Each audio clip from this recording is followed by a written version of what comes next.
morning. Good morning. Happy Sunday, everybody. Welcome in.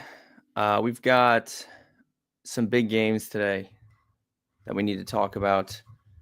Big futures on the line here. Yesterday was interesting. Kind of like started out pretty slow. I was definitely rooting for St. John's and they lost. That was unfortunate, but credit to Coach Cal and Arkansas. I'm happy I didn't lay the 6.5 with St. John's. I would have been tilting so hard. So thankfully for that, did not happen. And then Texas A&M just complete meltdown, in control of the game the entire game, and then just meltdown the last 10 minutes. Really unfortunate. And I think that, I think Buzz Williams deserves criticism, for that meltdown and kind of what's went on the last few years. Not even being able to get out of the second round is, unfortunate for Texas A&M fans. So yeah, that sucked to lose a game. I thought they should have won. All I'll say is I don't know what the line is. I'd lay heavy with Auburn here. Roddy Gale is not going to score 25 points again. I can tell you this right now. So I'd probably go heavy on Auburn in that game. But we'll talk about that when we get there. And then Houston got a little sweaty at the end, but I mean, they controlled that game. Gonzaga got gifted 5 points off of a flagrant foul that was not a flagrant foul. I don't know. I think it's telling, though, that Houston is bigger favorites over Purdue than they were over Gonzaga. Like, that's how poorly seeded Gonzaga was. The line was 4.5 against the 8 seed, and now they're playing a 4 seed and they're 7.5. I know it's in Indianapolis, but again, I think matchup wise, this is why I was so heavy on Houston. Once I saw the bracket, I thought it was just a fantastic path for them because I thought they were too physical for Gonzaga. I think they're too physical for Purdue too. TKR, who I was kind of, talking shit about at the start of the tournament. I mean, they've played High Point and McNeese. Like, let's see them, against an actual team. But again, I think Houston in the front court, a little too physical for him. Braden Smith obviously is very, very good, but Houston has the guards to match up with him. I think it's another mismatch in favor of Houston. And then if they play Tennessee in the Elite Eight, I think Houston is a significantly better version of Tennessee. I think they're similar teams, and I think Houston is just better. So I really like the path to the Final Four for Houston, and we'll see what happens from there. But it was good. Obviously, we have the 5-unit max play on them to make the Elite Eight. So they need to beat Purdue to cash that. Yeah. Jim, good morning. If you're in the chat, let me know what plays you're on today. We're going to walk through these games really quick here. Just give my higher level thoughts. For the first game, Florida, UConn, I think Florida big in this one. I do not think UConn can match up with Florida at all. I think that this line is simply respecting the name brand value of UConn, and that's that. I don't think that this is going to be close at all. So I think Florida, you can get a flat 9 on Bet365 at even odds -110. That's what I took. But this is my first play of the day. Florida -9 or -9.5. It doesn't matter. I think they're going to win by 15 or more. Don't really think UConn can match up with them personally. Camden, let's go Houston. That's right. Big. It's going to be a big game against Purdue, but if we can get through that, then we'll kind of see what happens. But let's at least just hit that Elite Eight bet, and then we'll go from there. So I'll leave my plays in the bet slip here. Florida -9.5, big play to start the day. I think they should roll here at noon. Baylor Duke. This is an interesting game. Obviously, I think Duke is top to bottom the first or second best team in the country. Baylor has played well down the stretch. I'm kind of wondering if this is going to be a close game.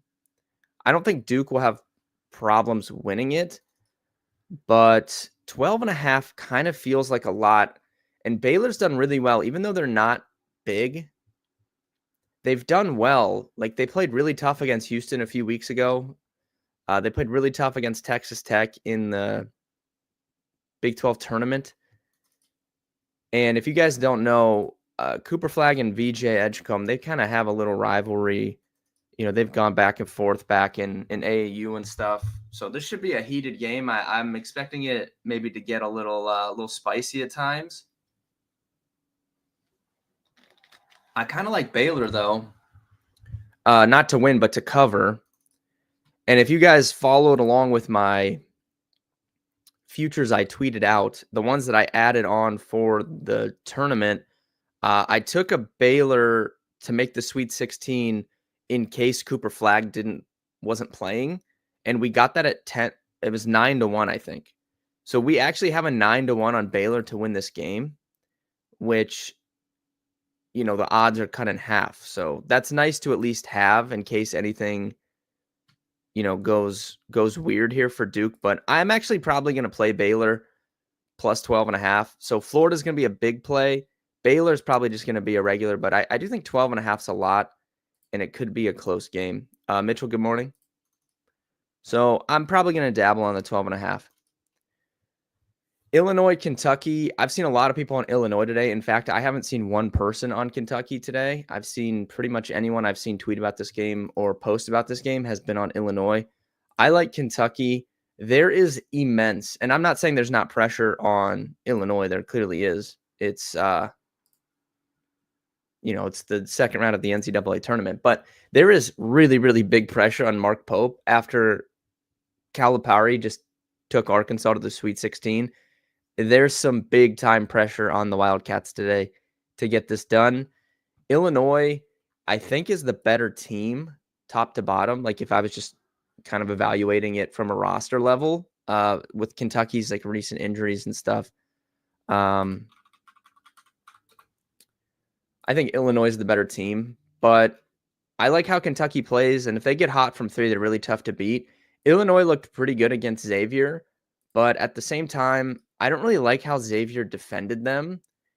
And I don't really expect Illinois to shoot, 40. For a while, they were shooting 50% from three in that game. I just don't expect that to continue. They're just not a good 3-point shooting team. So, that would give me concerns. We know what Kentucky can do when their shots are falling.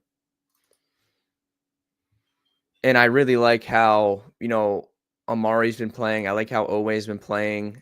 Hopefully you can get something out of Lamont Butler today. That would be key. But I actually like Kentucky in this one, so I'm a little bit against the grain here because I've seen most people on Illinois. But I'm fine being different with that. And I like Kentucky to win this one. I'll probably play that.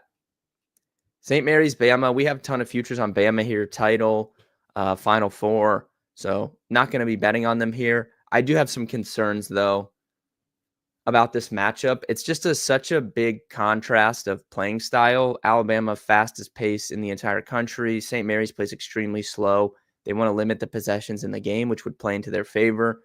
Alabama, I don't really like how they looked against Robert Morris. It kind of seemed like they thought they could just roll in and win. Without even using Grant Nelson, they had to bring him in at the end of the game. He didn't play the entire game, and he played like the last 6 minutes because they were down 1 point with 5 minutes left. So I don't really liked how Bama looked, but if their threes are falling, I don't think St. Mary's has the firepower offensively to keep up with them. But if St. Mary's can dictate the pace of the game, they are a live dog here. So I'm definitely concerned on the Bama front. I would not be looking to lay this, even though I think Bama wins, and I'll be rooting for them to win because of our futures picks, but probably going to stay away from that one just in hope something weird doesn't happen, but I could definitely see St. Mary's being a live dog there. Colorado State, Maryland. I like this Colorado State team a lot. You guys know we bet them over Memphis in round 1. 7.5-point dogs. Maryland looks really good, though, and Maryland was a analytic darling team coming into the tournament. They looked the part in the first round, just a no-sweat rout of Grand Canyon. I think ultimately they're too much to handle for Colorado State.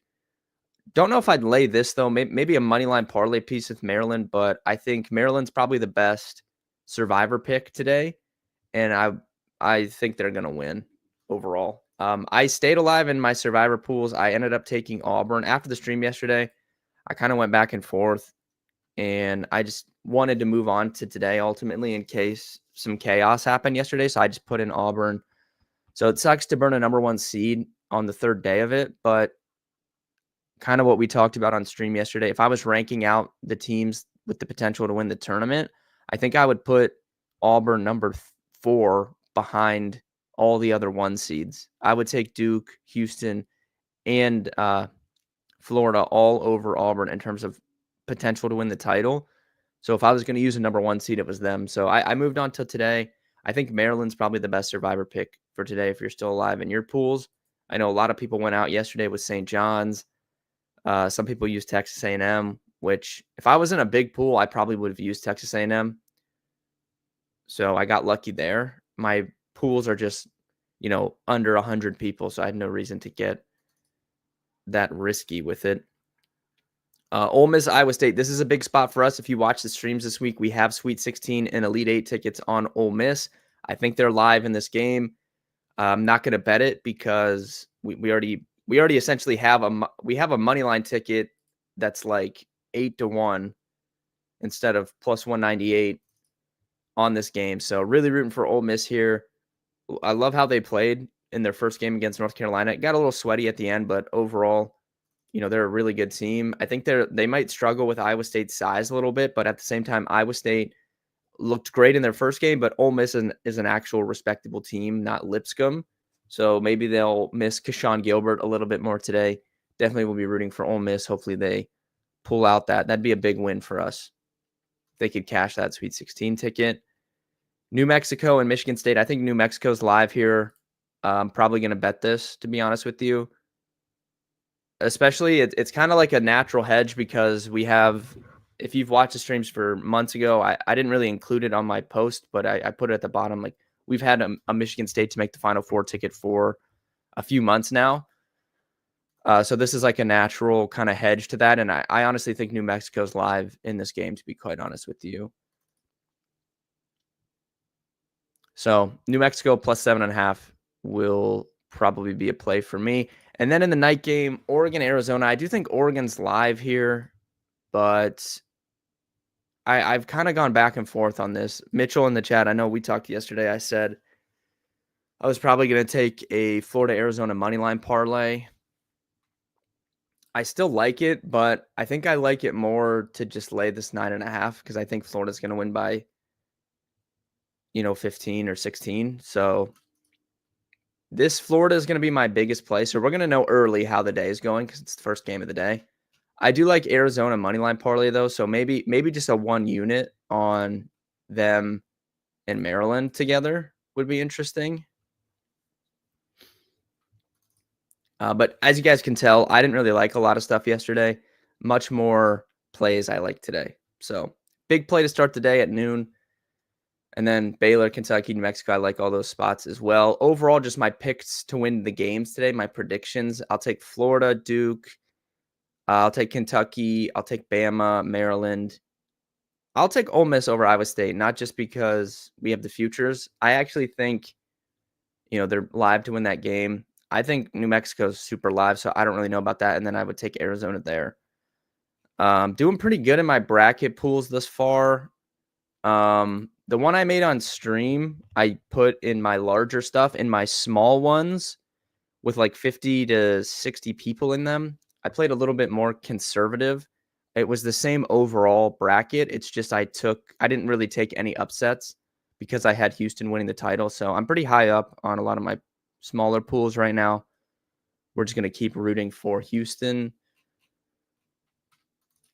throughout the rest of the tournament. But man, would love. So the big spots for us today are Ole Miss and Florida. I guess that's what we're going to be rooting for overall. I kind of like Hovland here too, to be honest, to win this Valspar. So let me clear out the bet slip here.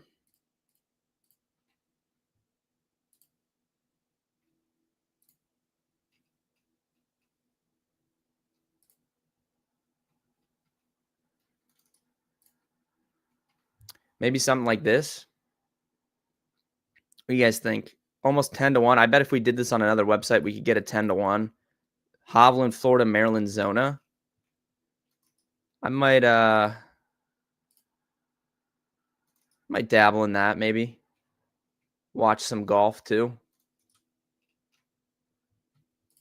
I don't know. I'll think about it. Overall, thank you guys for tuning in. I'll be live tomorrow, 11 a.m. We're going to recap everything that went on in the tournament thus far. We're going to start doing our MLB previews tomorrow as well. So we'll probably go division by division. So we're going to be talking a little tournament tomorrow. We can talk a little baseball, a little Rolling Insights data space update as well. I'm going to be building out some MLB data spaces for you guys to use that we'll be using every single day, obviously on the streams and stuff to talk about stuff. So excited for that. So big stream tomorrow, 11 a.m. Good luck today with your bets, DFS if you're playing that. And yeah, I'll see you guys tomorrow.